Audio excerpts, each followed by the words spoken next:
Confuse చదువుతున్నారు, రాయడంలో confuse అవుతున్నారు, కొంతమంది చదవడంలో కూడా కన్ఫ్యూజ్ అయిపోతున్నారు. అయితే ఎలా ఎలా చదవాలి వినండి ఒకసారి. ఇప్పుడు మనకి వర్ణమాలలో కా నుంచి నా వరకు ఉన్న అక్షరాలకు ఒకవైపు రాశాను చూడండి, ఇటువైపు పా నుంచి బండిరా వరకు అక్షరాలు ఒకవైపు రాశాను. అయితే రెండు ఎందుకు వేరే చేశానంటే, ఒక పదాన్ని మనం ఇప్పుడు ఇక్కడ చూడండి కంప ఉంది, ఇక్కడ సున్నా తరువాత ఏ అక్షరం ఉందో దాన్ని బట్టి పలకడం అనేది మారుతుంది. సున్నా తర్వాత ఇక్కడ ఉన్న అక్షరాలు వస్తే కం ఇం వస్తుంది, క ఇం కం ప కంప. ఓకేనా? అదే ఇక్కడ తా ఎక్కడ ఉంది, ఇందులో ఉంది. ఇందులో ఉన్న అక్షరాలు కా నుంచి నా వరకు ఉన్న అక్షరాలు ఏ అక్షరం వచ్చినా సున్నా తర్వాత ఇన్ వస్తుంది. గంట గన్ ట. సరే, ఇక్కడ సున్నా ఉంటే ఇం వచ్చింది, ఇక్కడ సున్నా తర్వాత టా ఉంటే ఇన్ వచ్చింది. గంట గంట. ఇక్కడ కంప కంప. ఈ రెండు తేడా గుర్తించారా? మీరు రెండింటికి కమ్మని చదువుతారు, ఇది గంట అంటారు, గంట అనకూడదు, గంట. ఓకేనా? నెక్స్ట్ చూడండి దండ. ఇక్కడ సున్నా తర్వాత ఏముంది, డా ఉంది కదా. ఇప్పుడు దన్ దా ఇన్న దన్ దా దండ అలా చదవాలి. నెక్స్ట్ హం సా. చూడండి సున్నా తర్వాత సా, ఇందులో వచ్చినప్పుడు మనం ఏమొస్తాను ఇమ్. ఇవి సున్నా తర్వాత వస్తే ఇమ్ సౌండ్ వస్తుంది, ఇవి సున్నా తర్వాత వస్తే ఇన్ సౌండ్ వస్తుంది. అర్థమైందా మీకు?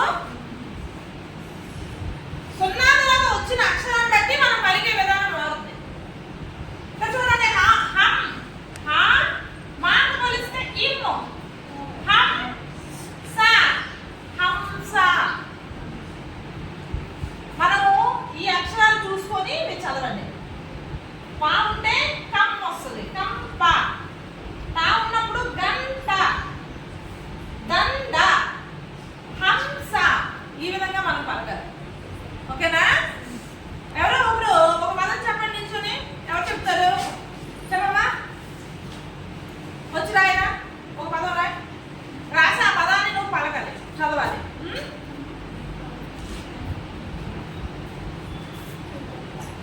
సున్నా ఉన్న పదం రాయాలి.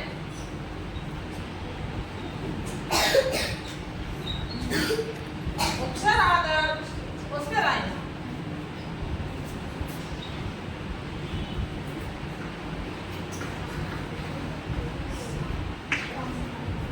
గంప బాగా.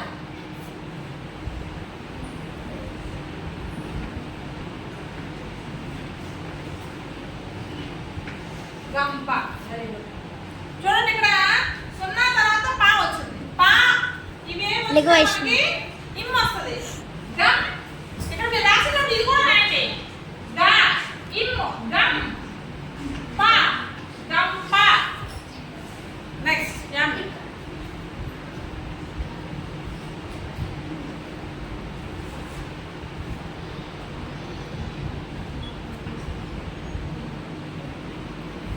Very good. చూడండి అది ఎలా చదవాలో కూడా రాస్తాను. రైట్, ఇక్కడ గుణింతో ఉంది, కాకి కొమ్ము కు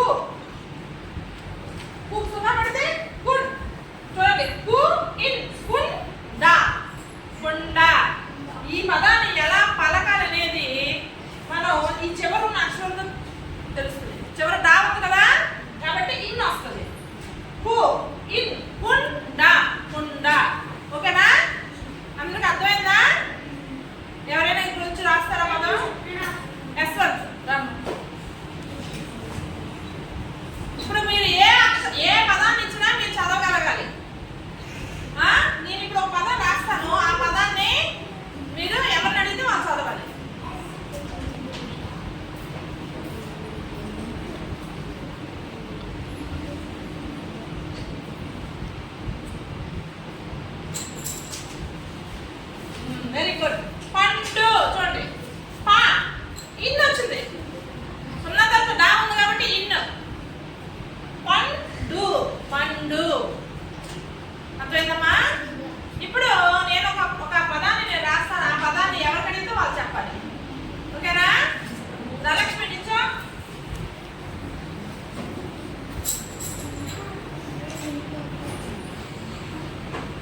కమ్ చెప్పండి అందరూ గట్టిగా.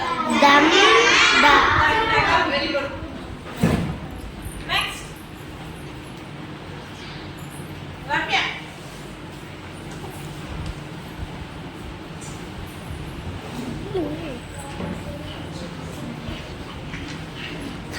చెప్పమ్మా.